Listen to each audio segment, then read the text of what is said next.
হযরত লুকমান 2-3 দিন পর রাতের বেলায় চন্দ্রিমা রাতে তাবু করে সেজদার ভিতরে পড়ে কাঁদতেছে আর বলতেছে, আল্লাহ, নিজের চোখে কি মরুভূমির মাঝখানে সন্তানের মরণ দেখাইবা?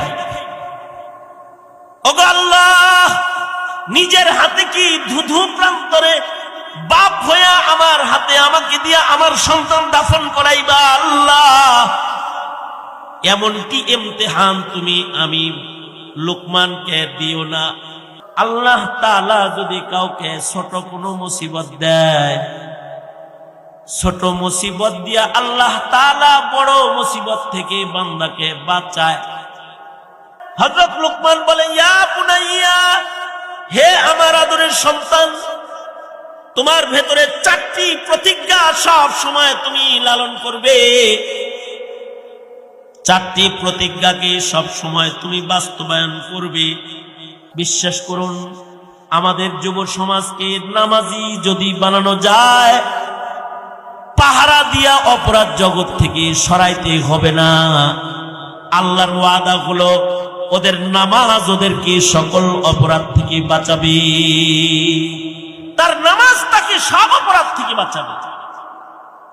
ইকামতে সালাত, নামাজের হিফাজত, এটা জীবনের পণ হতে হবে। হযরত লুকমান 2-3 দিন পর রাতের বেলায় চন্দ্রিমা রাতে তাবু করে সেজদার ভিতরে পড়ে কাঁদতেছে আর বলতেছে, আল্লাহ, নিজের চোখে কি মরুভূমির মাঝখানে সন্তানের মরণ দেখাইবা? ওগো আল্লাহ, নিজের হাতে কি ধুধু প্রান্তরে বাপ হইয়া আমার হাতে আমাকে দিয়া আমার সন্তান দাফন করাইবা? আল্লাহ, এমনটি ইমতিহান তুমি আমি লুকমানকে দিও না। ওগো আল্লাহ, বাপ হিসাবে আমি আমার সন্তানের জন্য দোয়া করতেছি। ওগো আল্লাহ, তুমি আমার সন্তানটাকে সুস্থ করে দাও। এমন পরীক্ষা আমাকে দিও না যা বরদাস্ত করার ক্ষমতা আমার নাই। লুকমান তো আল্লাহর পেয়ারা ছিলেন। লুকমানের দোয়া কবুল হয়ে গেছে। হঠাৎ করে গভীর রাত্রে দেখা যায় তাঁবুটা আলোকিত হয়ে গেছে। নুরানি চেহারার শুভ্র পোশাকের একজন মানুষের আগমন হয়েছে। হযরত লুকমান সেজদারত আছে। আগন্তুকটা এসে লুকমানের সন্তানের পাশে বসে গেছে। লুকমান আলাইহিস সালাতু ওয়াস সালাম নবী ছিলেন না, কিন্তু ওলি ছিলেন। কিন্তু হযরত জিবরাইল বারবার ওনার সাথে দেখা করেছেন। জিবরাইল শুধু হযরত লুকমানের সাথে দেখা করছে তা না, হযরত জিবরাইল হযরত লুকমানের সন্তানের সাথেও দেখা করছেন। একদিন হযরত লুকমান আলাইহিস সালাতু ওয়াস সালাম সন্তানকে বলতেছে, এ সন্তান, দুনিয়ার ভেতরে কেউ সুখী না। দুনিয়াতে মানুষে দুঃখ, যাতনা, দুর্দশা স্পর্শ করে, তোমাকেও করবে। তবে সন্তান শোনো, দুনিয়ায় যে দুঃখগুলা মানুষের সামনে আসে, এই দুঃখের দ্বারায় মানুষের গুনাহ মাফ হয়। এই দুঃখের দ্বারায় মানুষ আল্লাহর পেয়ারা হয়। আর ইন্না মাআল উসরি ইউসরা, যখন কোনো কঠিন কিছু হাজির হয়, এরপরে ভালো কিছু আসে। আল্লাহ তাআলা কখনো তোমাকে দুঃখ, যাতনা, কষ্ট তোমার সামনে এনে দিলে তুমি নিরাশ হবে না। ওয়ারজা বিমা কাসামাল্লাহু লাক, আল্লাহ তোমাকে কখনো কোনো মুসিবত দিলে আল্লাহকে গালি দিবা না, আল্লাহর পরে সন্তুষ্ট থাকবা। যারা আল্লাহর ফয়সালায় সন্তুষ্ট থাকে, মুসিবতে ধৈর্য ধরে, আল্লাহ তাআলা তাদেরকে আখিরাত সুন্দর বানায় দেয়। এই নসিহত নিজের ছেলেরে করতেছেন। যখন এই নসিহত করতেছেন, তো সন্তানও চালাক। বাপ যেমন সন্তান এরকম। সন্তান বলে কি, বাবা, মুখের কথায় তো বুঝাইতেছে না, এটারে হাতে কলমে বুঝান যায় না। তো লুকমান বলে, ঠিক আছে বাপ হয়ে আমি তো নসিহত করলাম, চলো তোমাকে একটা পয়গম্বর দিয়ে বুঝাই। আমরা যে এলাকায় থাকি এই এলাকা থেকে এই যে 200 মাইল দূরে একটা এলাকা আছে, ওই এলাকায় একজন পয়গম্বর আছেন। চলো তুমি আমার সন্তান, তোমাকে নবীর সাথে দেখা করাই। লুকমান আলাইহিস সালাতু ওয়াস সালাম বহু নবীর সাথে উনি মুলাকাত করেছেন, লম্বা হায়াত পেয়েছিলেন, বহু নবীর সাক্ষাৎ তিনি পেয়েছেন। নিজের সন্তানকে নবী দেখানোর জন্য নিয়ে যেতেছেন, সন্তানও খুশি, নবী দেখতে যাবে। যেমন আপনারা অনেকে সন্তান নিয়ে ওয়াজে আইছেন যে আলেম দেখতে চলো, কারোর ভেতরে নবী দেখার মজা আছে, কারোর ভেতরে নায়েবে নবী দেখার মজা আছে, কারোর ভেতরে আলেম দেখার মজা আছে, আবার কারোর ভেতরে নায়িকা আর নায়ক দেখার মজা আছে, কারোর ভেতরে ভালো লোক দেখার মজা আছে, কারোর ভেতরে দুষ্ট লোক দেখার মজা আছে। যার ভেতরে ভালো লোক দেখার মজা, তার ভেতরে তো ভালোর আকর্ষণ অনেক বেশি। লুকমানের ছেলেরও ভালো মানুষ দেখার মজা। আপনাদের মতন আপনারা মৌলবী দেখার জন্য ঘরের সব কাজ ছাইরা দিয়া আইসা মাহফিলে বসে রইছেন আলেমদের কিছু কথা শোনার জন্য। লুকমানের ছেলেও নবী দেখবে, পিতার সাথে সন্তান নবী দেখার জন্য রেডি হয়ে গেছে। দেখবেন বাবা মা যদি বেড়াইতে রেডি হয়, সন্তান জামা আগে গায়ে দেয়, ঘরের বাইরেও ব্যাগ লয়ে ও আগে যায় দাঁড়ায় থাকে, গাড়িতে যায় আগে যায় বসে থাকে, রাস্তা যখন হাঁটে বাবা পিছনে পড়ে, সন্তান আগে আগে যায়। বেড়াইতে যাবে নবীর বাড়ি, তো নানির বাড়ি না, নবীর বাড়ি, আকর্ষণই আলাদা। হযরত লুকমানকে পিছে রেখে ছেলে আগে আগে যায়। লুকমানও খুশি যে আমার সন্তানের নবী দেখার আগ্রহ আছে। হযরত লুকমান পিছে পিছে হাঁটতেছেন, সন্তান আগে আগে হাঁটে। মরুপ্রান্তর পার হয়ে যেতেছেন পায়ে হাইটা, বাপ বেটা দুইজন 100 মাইল সফর করে মরুভূমির মাঝখানে গেছে গা। কিন্তু ছেলের ভেতরে ক্লান্তি নাই, মরুভূমির ভিতরে লাফায়া লাফায়া হাঁটে। আল্লাহর পক্ষ থেকে পরীক্ষা এসে গেল। লুকমানের ছেলে যখন মরুভূমির ভিতরে দৌড়াইতেছিলেন, ওই সময় এই মরুভূমির ভেতরে মৃত জানোয়ারের ধারালো একটা হাড্ডি যেটা সোজা হয়েছিল, হাঁটতে গিয়া ধারালো হাড্ডির উপরে যায় পাড়া দিছে। মরুভূমির ধারালো মৃত জানোয়ারের হাড্ডি পায়ের তালু দিয়ে ঢুইকা উপর দিয়ে বেরিয়ে গেছে, জখম হয়ে গেছে। জখম পায়ে তো আর বালুর ভেতরে হাঁটা যাইতেছে না। তাবু করেছে, সন্তানের সেবা করতেছেন লুকমান, কিন্তু আশ্চর্য আঘাত। একদিনের ভেতরে সকালবেলায় দেখে পা পচন ধরছে। লুকমানের চোখের সামনে তার সন্তানটা ভীষণ জ্বর, রোগে আক্রান্ত হয়ে গেছে, যে সন্তান চোখের সামনে মারা যাইতেছে। সন্তান অসুস্থ, সন্তানকে কাঁধে কইরা রাস্তা চলার উপায় নাই, বালু মরুভূমি ধুধু প্রান্তর। হযরত লুকমান রাস্তায় তাবু করে বসে আছেন। পেছন থেকে যদি কোনো কাফেলা আসে তাদের সহযোগিতা নিবেন, সন্তানটাকে নিয়ে নিরাপদ জায়গায় যাইবেন। কিন্তু কিসমত এমন, 2 দিন 3 দিন চলে যায়, অসুস্থতা আরো বেড়েছে, দানা পানিও ফুরায় গেছে, খাবার দাবার শেষ হয়ে যেতেছে, কিন্তু সন্তান সুস্থ হইতেছে না, অসুস্থতা বাড়তেছে। এমনকি আগে পিছের থেকে কোনো কাফেলাও আর আসতেছে না। হযরত লুকমান 2-3 দিন পর রাতের বেলায় চন্দ্রিমা রাতে তাবু করে সেজদার ভিতরে পড়ে কাঁদতেছে আর বলতেছে, আল্লাহ নিজের চোখে কি মরুভূমির মাঝখানে সন্তানের মরণ দেখাইবা? ওগো আল্লাহ, নিজের হাতে কি ধুধু প্রান্তরে বাপ হইয়া আমার হাতে আমাকে দিয়া আমার সন্তান দাফন করাইবা? আল্লাহ, এমনটি ইমতিহান তুমি আমি লোকমানকে দিও না। ওগো আল্লাহ, বাপ হিসাবে আমি আমার সন্তানের জন্য দোয়া করতেছি।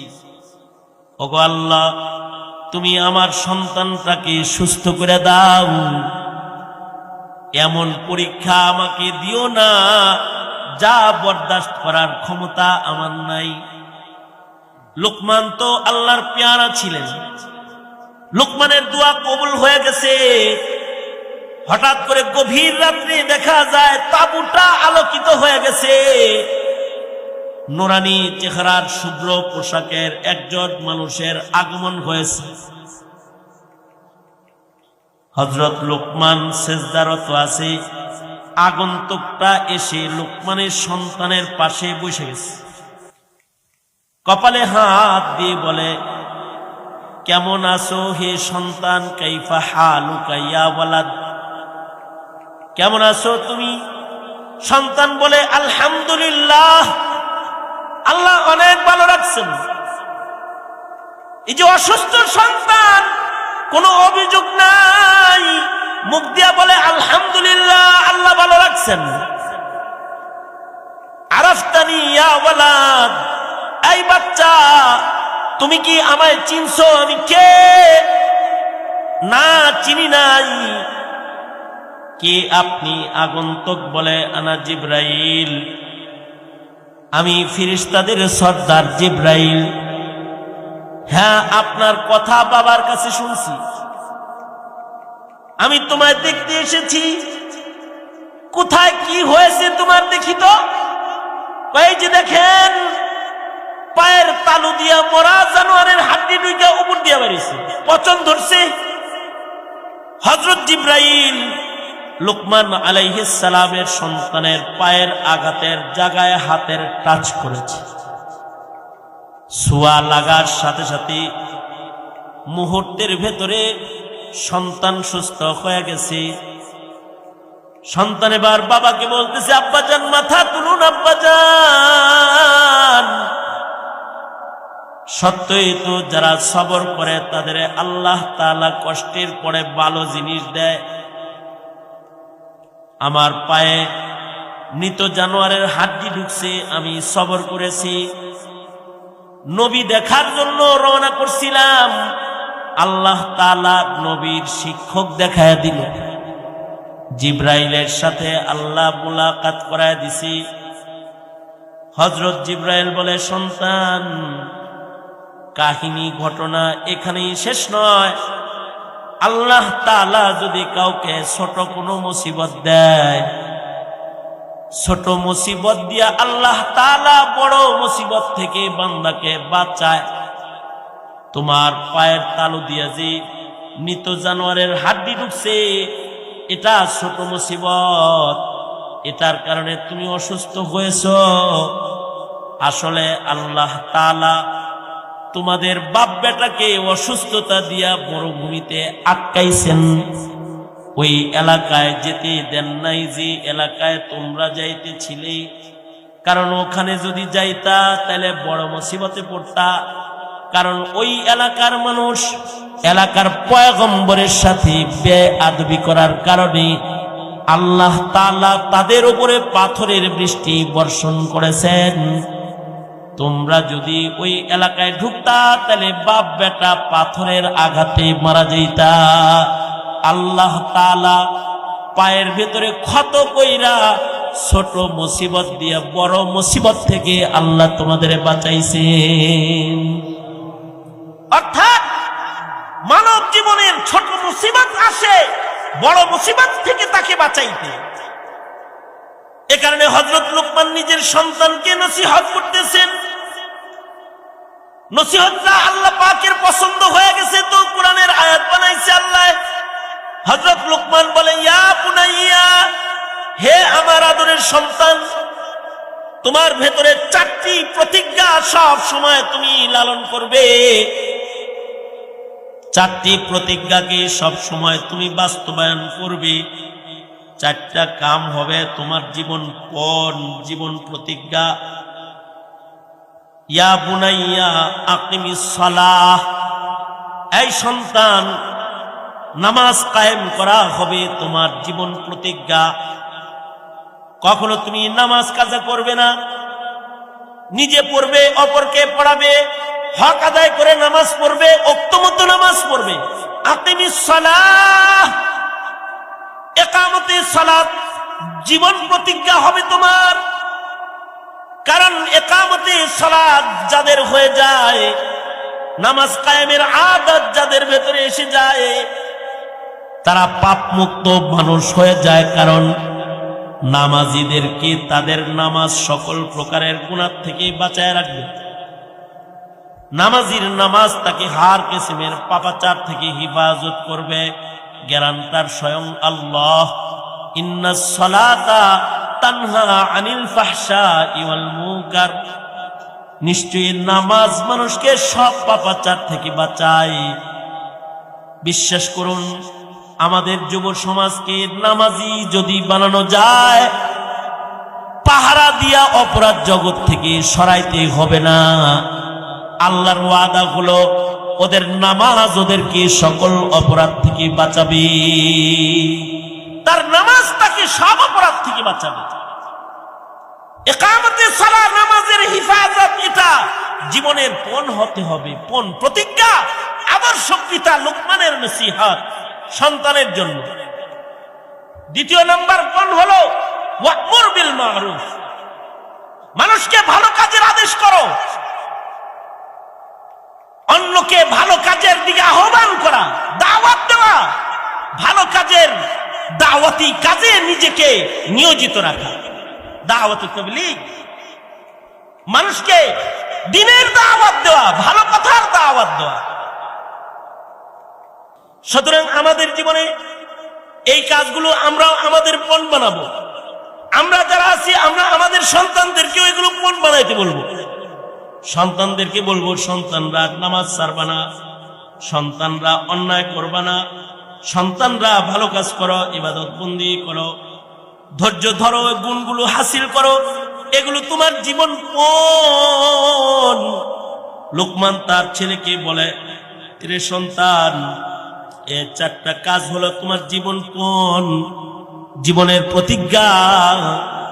এগুলোকে তুমি নিজের জিন্দেগির প্রতিজ্ঞা বানায় লও।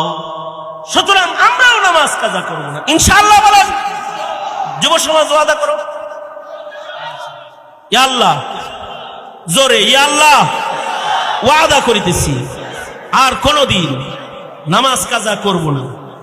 চিল্লায় ইনশাআল্লাহ, আরো জোরে ইনশাআল্লাহ।